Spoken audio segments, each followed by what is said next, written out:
drinking, partying, and doing shows and living like a rock star, stuck in what I used to do, old stand-up ways. And I was like, something's got to change. So while I was doing stand-up, I ended up catching a DUI around that time, like 2014. Ended up getting a DUI. And the funny thing is before that DUI, I wanted to get sober. I wanted to stop smoking cigarettes. I wanted to get healthier, right? I even wrote on my whiteboard, healthy mind, healthy body, healthy bank account. In that order. So getting your mind right, getting your feet right, all that stuff. But I was not doing anything. I was not doing anything towards any of that. I wasn't doing anything towards any of that. I was basically just fucking off, dude. Like, just having fun. Like, drinking, partying, and doing shows and living like a rock star prematurely, you know what I'm saying? Just having fun. And yeah, man, I was in such an opposition of where I wanted to be that the universe was like, all right, here it comes. Boom. I got a DUI. 10,000 in the hole. Fucking no car, no license. I could barely, you know what I mean? I still wanted to get to stand up, you know what I mean? Can't really hang out with nobody right now. I'm isolated back in Pittsburgh. Everybody else is like down in the Bay Area. So I'm at home. I'm in house arrest essentially, you know what I mean? And so I was like, all right, back to the drawing board. This is it. Like, this is the adversity we were talking about. Like, how do we get through this adversity? And by that time, I was already doing my training, right? Like, learning from adversity and understanding that for every adversity, there's an equal or greater seed of opportunity. So pop the champagne, something amazing is on the way. I started reading my books again. Started listening to audios, motivational speeches, just getting my mind right, getting my mind clear, getting it back on the path, getting it back on the beam. Started working out at the house, pull-up bars, whatever I could get my hands on. Mental, physical, spiritual. Started reading more of my, praying to God, having more faith. Then I was like, you know what? My taxes are going to come in. I'm going to pay for a portion of my my DUI for my taxes. Then it got expunged or whatever. It got intercepted, and it paid towards my college debt or my student loan debt that I was just racking up. So it took a big chunk, and it paid that, a piece of it. My credit score went up. My credit score was like at a 490. It was bad. I was like, holy shit. I didn't even want to look at that stuff. I didn't want to look at the numbers. I didn't want to know the score.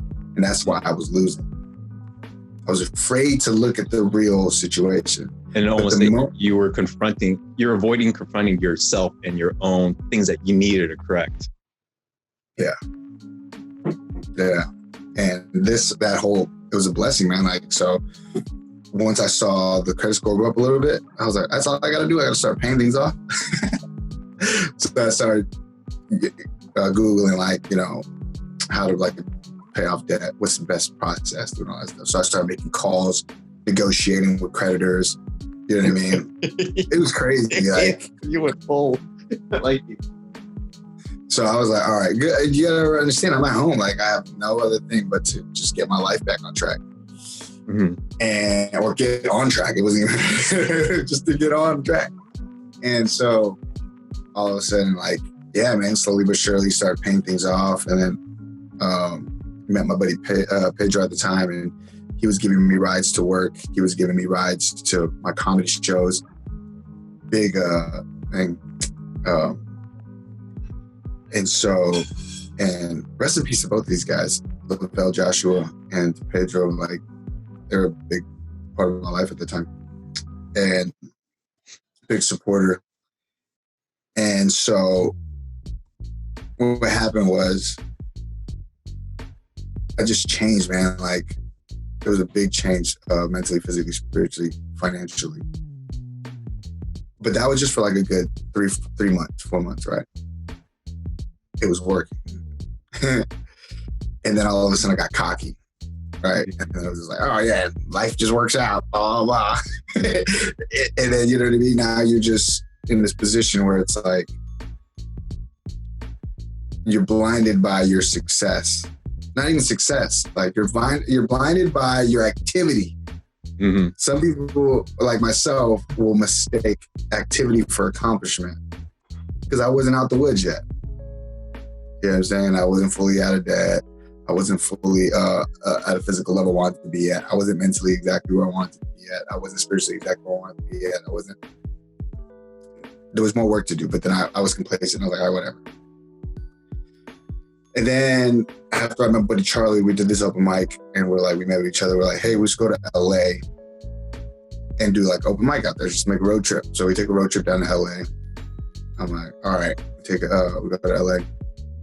And we almost don't go up. We almost don't go up because there was like this heckler in the crowd.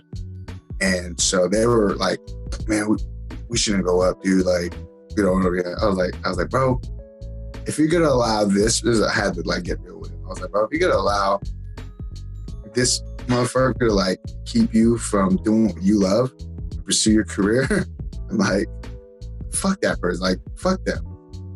Do you, bro? Like, don't allow that. If you allow this one person, you're gonna allow the rest of any excuse to stop you from continuing your dream. And I was speaking out loud. Maybe I was a little nervous and didn't want to go up there because of the heckler too. Mm-hmm. But I want to reinforce that. And so like, fuck it, let's do it. My buddy goes up there, kills it. Heckler doesn't even say one word. Kills it. Other buddy goes, kills it. Heckler doesn't say one word. I go up there, heckler's all over me. Do you feel like he target you specifically? Oh, I don't know. I just know that he just started speaking up. But then I played back at that person. Like I handled it so well. And then at the end of it, they loved me. They loved all of us. And they're like, dude, you're so funny, bro. You should be doing like the comedy show or something. And I was like, yeah, man, I actually, you know, I have performed there before and I have done that. So it was like reconfirming my position or my ability. And, you know, all right. So when he was heckling you, how were you able to transfigure that energy back to where it was working for you? Because, you know, when there's a heckler or a troll, they're coming at it. Stay present. I agreed with everything the person was saying and just played back at them. And yeah, just, you know, kept it lighthearted. I wasn't taking offense to anything. I mean, some people do, but I just here to have fun. In essence, when you embodied yourself and you were letting him know, it's like, I accept my flaws. You basically neutralized his energy because he wasn't feeding off of a negative emotion that you were feeling. You were giving definitely. Positivity. Definitely. And so after that, I was like, all right, I'm moving to LA. We got to move to LA. So we're trying to plan to move to LA, this and the other. And I'm driving back up and I get a speeding ticket, right? Come to find out. How fast were you going? Like 75, 80. Oh, Dude, that's not bad. But I passed the cop. I seen him too. I was just so tired driving, you know what I'm saying? And I see him and I'm like looking at him, like looking at the back of the car, and I just go, whoosh, I'm like, what? And I already pulled over. I already started pulling over. I was like, no, because I'm driving my buddy's car. Because they were drinking and I wasn't drinking. So I pull over and he goes, oh man, you got a suspended license. I was like, what? I was like, no, I don't. Like, you know what I mean? Oh, let me tell you this. So before that, I told my sister I was going to move to LA. I told my whole family I've been trying to plan to move to LA for a long time. You were putting it out there in existence, yeah. Yeah. So I told my sister a little before that time, I said, I don't care, I'm moving to LA next year, or, you know, the next year. Yeah, next year, I think it was. And I don't care if I get another DUI. I don't care if I get hurt or injured. I'm going. Careful what you say. Careful what you wish for. Or careful what you put out there. So I get pulled over. He goes, oh, you got a suspended license. I was like, that can't be. I've been out of the DUI. I've been paid it off, did all my stuff. And like, well, saying in the system, it's suspended. I was like, how would it be suspended if I'm giving you the license? You know what I mean? And then he kept the license. And then he goes, well, you can't drive home. Whose vehicle is this? I was like, my buddy's. They gave him a breathalyzer test. He was able to drive. So I got a ticket saying I got to go back, right? Saying I got a suspended license. So what happens is, if I get a ticket under a suspended license from a DUI, that is actually considered another DUI. Yeah.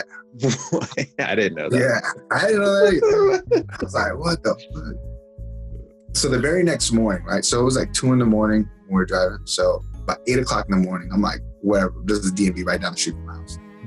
I get in there, I'm like, hey, saying my license is suspended, what's going on? Like, oh, no, you just got to pay $40 and we can reinstate your license. I was like, what? I was like, all right. So I paid the money. Mm-hmm. I get the little thing in the mail. It's saying like, you got to go to court, blah, blah, blah. No, it doesn't say you got to go to court. It's a ticket, right? So I'm like, I got to go to court in Kings County, whatever. So my birthday's coming up and I tear my ACL, bro. Mm-hmm. I tear my ACL right before my birthday. I call my sister. My sister calls me. She goes, "Hey, you're still going to LA, right? You're still moving to LA, right?" Because remember, I told her I don't care if I get another DUI or if I get injured. I'm careful what you wish for. Fuck, you're right. Yeah, I was like, damn. Still moving to LA. So I'm like depressed. I'm like, my leg is fucked up. Like, I don't wish that pain on anybody. So my ACL. I got to get down to King County to go do this fucking DUI. Speeding ticket thing. Suspended license deal. So I get down there. I get a DA or whatever, district attorney, or not district attorney. What is it called? Defense attorney. Defense attorney or whoever, the person that's there, the cheap guy. It's like $500 or something like that. But it gets waived. Got waived. So they open it up and then they go, oh, for some reason, it's saying you're getting a suspended license case, right? But then it was reinstated that same day. So must have been a mix-up somewhere, but they don't know what I know because all they look at is the date. They just look at the date. So the date issued and the date reinstated is the same. But the timestamp, yeah, but the timestamp is different. The timestamp would say, okay, it was suspended at 2 a.m., but it was reinstated at 8 a.m. You know what I'm saying? But they didn't see that. And they're like, so the judge automatically goes, okay, oh yeah, so that's dismissed. Oh. I was like, oh my God, what just happened? So, okay, all you gotta do is pay for the speeding ticket. I was like, yes, okay. I was like, I'll pay for the speeding ticket. So, yeah, man, I was like, I drove down there with a busted knee. And, so I didn't tell you. So I forgot about it. So I got the ticket and then a letter came in the mail. It said a bench warrant for $3,000 because I missed the court date. Mm-hmm. And that's when I got injured and I had to drive down there and I had to reschedule. I had to go there physically to reschedule. And I drove there on a busted leg to reschedule physically. Then I came back and then But even then I was super depressed for like a good week or whatever it took to get down there. Cause I'm like, I got a warrant. I don't even know what that means. I'm like, they're coming for me. I got a warrant. It was bad, bro. Then I was like, all the money that I saved up for LA is gonna go to this again. And So I was in like, again, it was like adversity, right? So it was like pop the champagne. I've been through this before.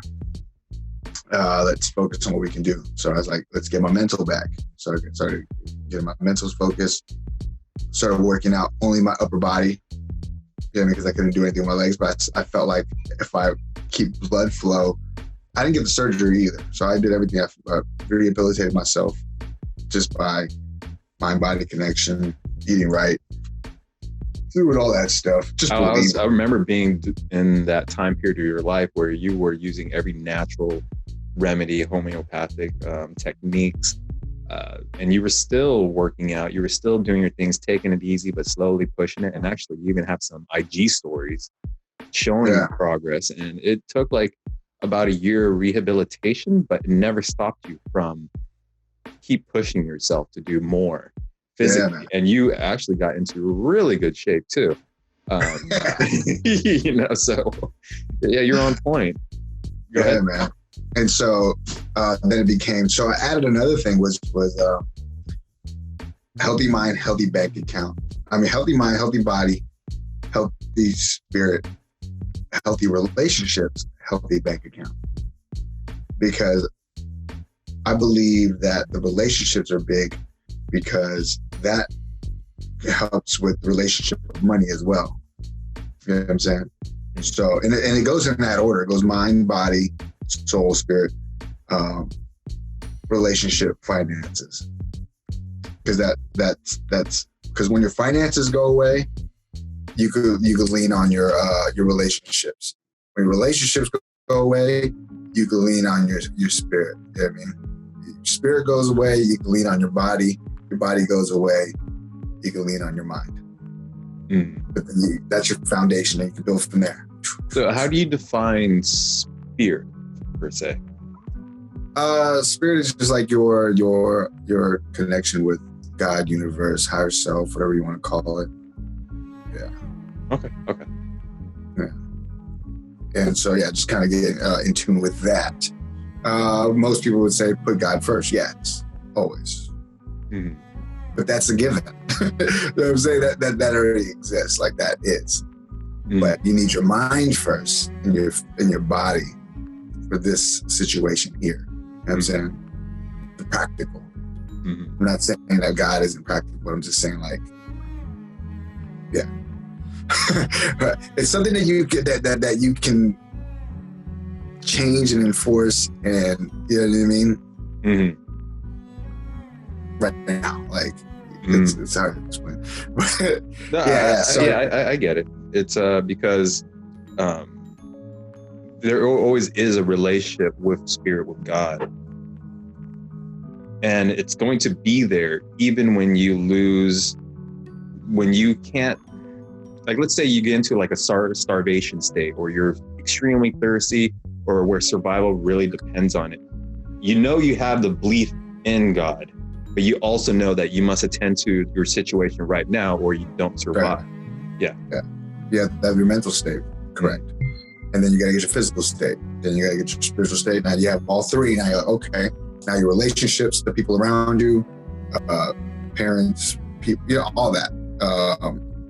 Loved ones, you know what I mean, significant other, whoever, whatever. Get those relationships, business relationships, all those. Then your finances come next. Then that's, you know what I mean, now you have a sound, that's your foundation. Right?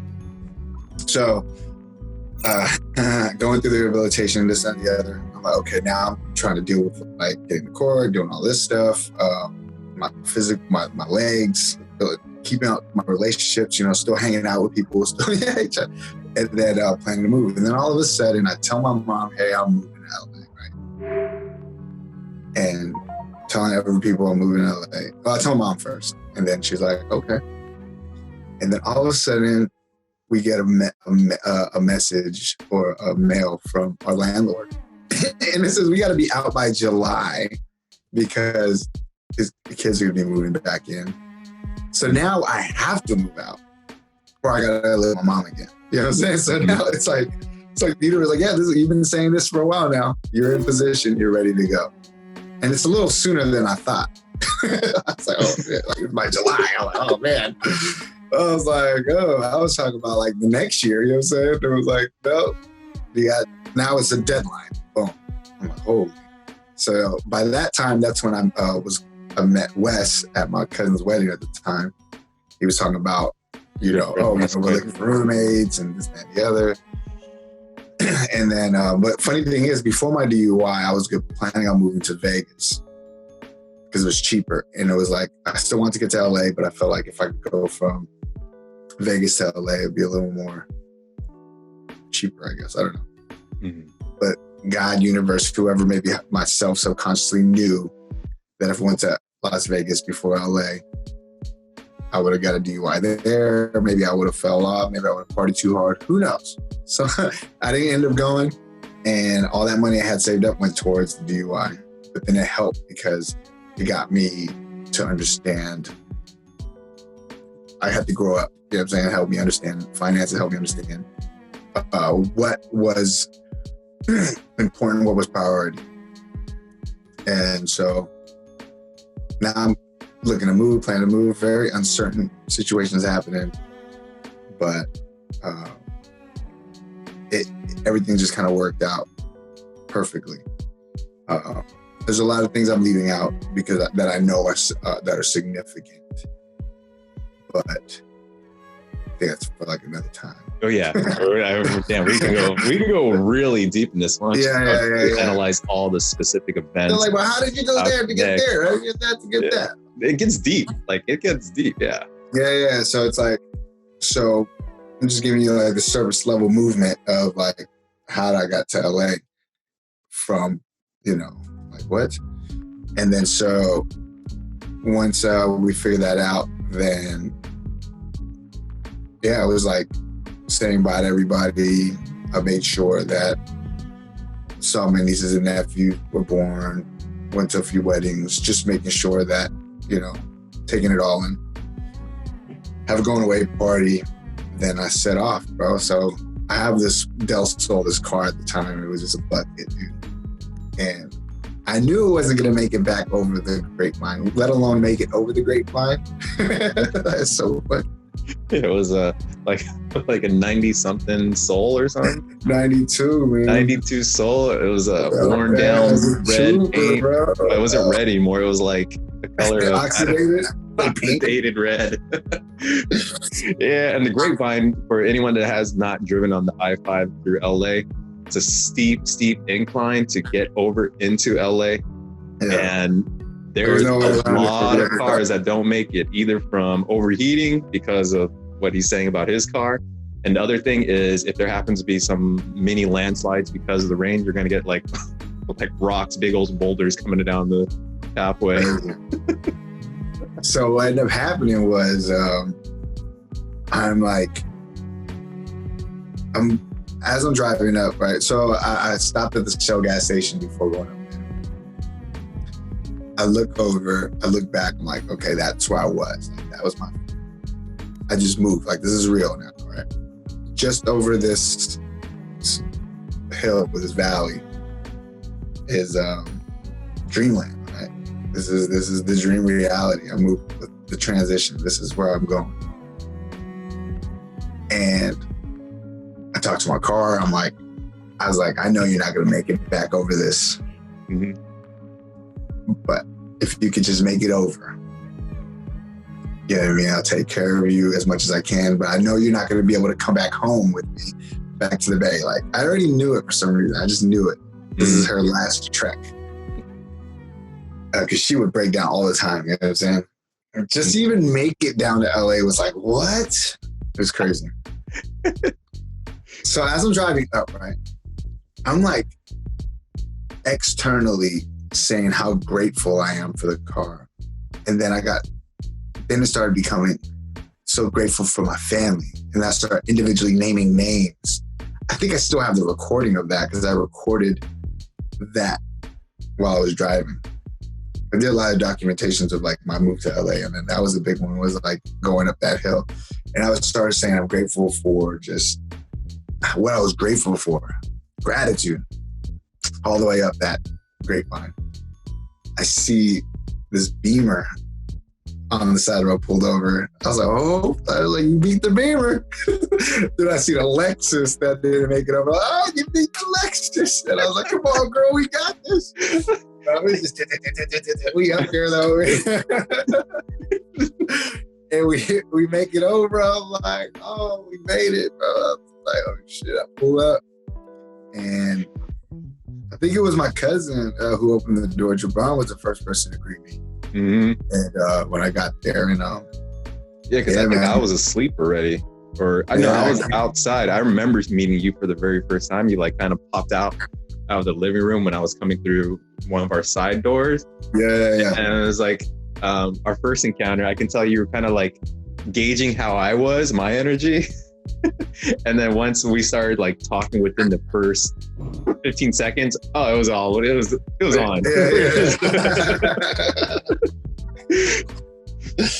It's so funny. And yeah, man, I think moving in that house was like the best and greatest thing for us, even with the circumstances that came with it after the fact.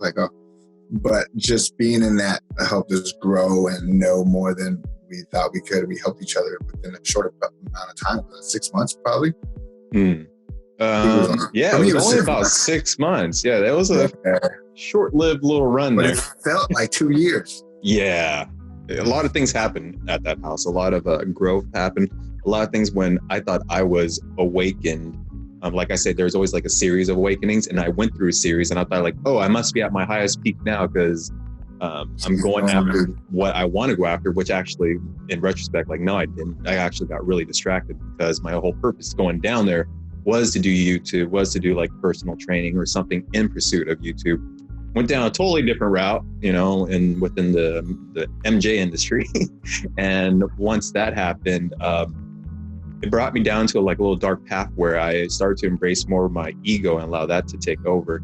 I think it's good to have a balance between your ego and a spiritual connection, but I started to let the dark forces take over a little too deeply and too in depth.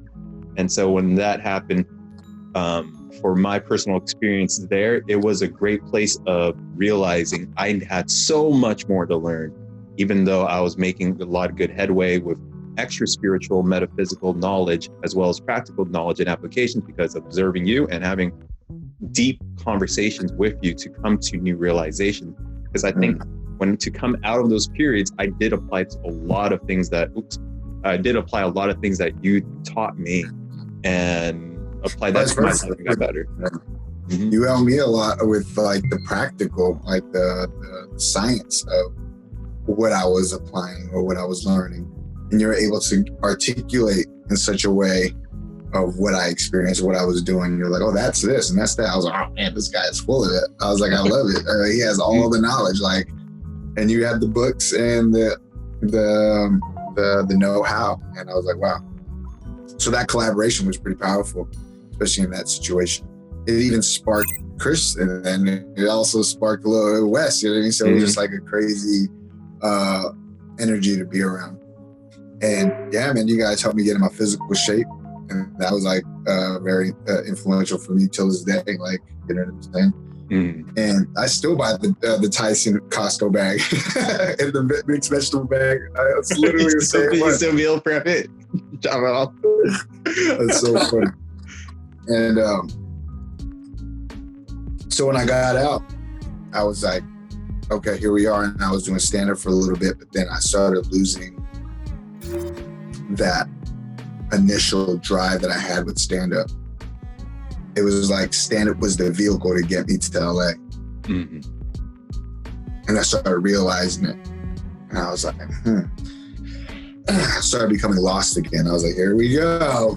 We go on that lost stage again, you know what I'm saying? Because I'm living in the living room, right? I'm like on a mattress that's not mine. It was like an air mattress. And it was like a very temporary space.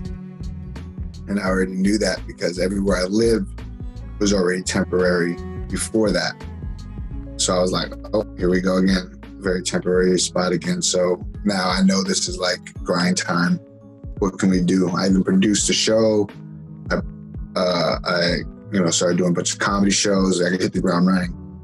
But then even in that, I was like, I was trying to start all over with stand-up and it was just working. I was like, I'm stuck in what I used to do, my old stand-up ways. And I was like, something's got to change.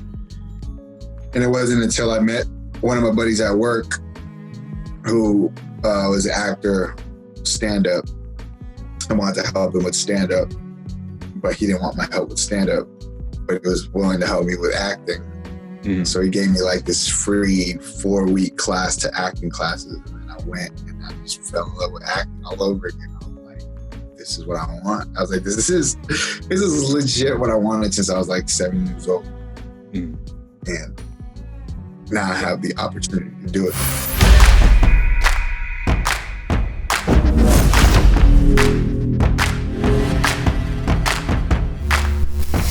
like and subscribe on YouTube. Booty in your face.